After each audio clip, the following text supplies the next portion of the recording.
শুরুটা করি এভাবে যে কবে থেকে মনে হলো যে ঠিকঠাক সিরিয়াসলি আমি অভিনয়টা করব, মানে অন্য ব্যবসা করব না, জব করব না, এটাতে আমার প্রচুর গাড়ি বাড়ি হবে এবং হ্যাঁ। এটাতে আমার ক্যারিয়ার সবকিছু ঠিকঠাক থাকবে।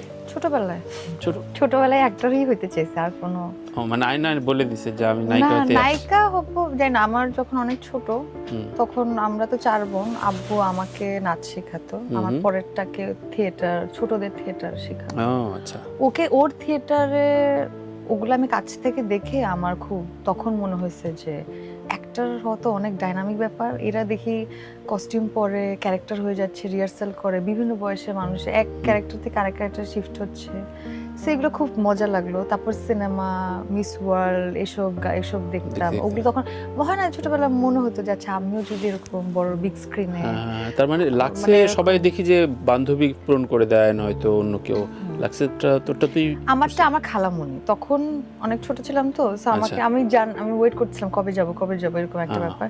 সো ওই বছরই যাব জানতাম না। হঠাৎ করে আমার খালামণি আমাকে বলল যে এবার যাও তুমি।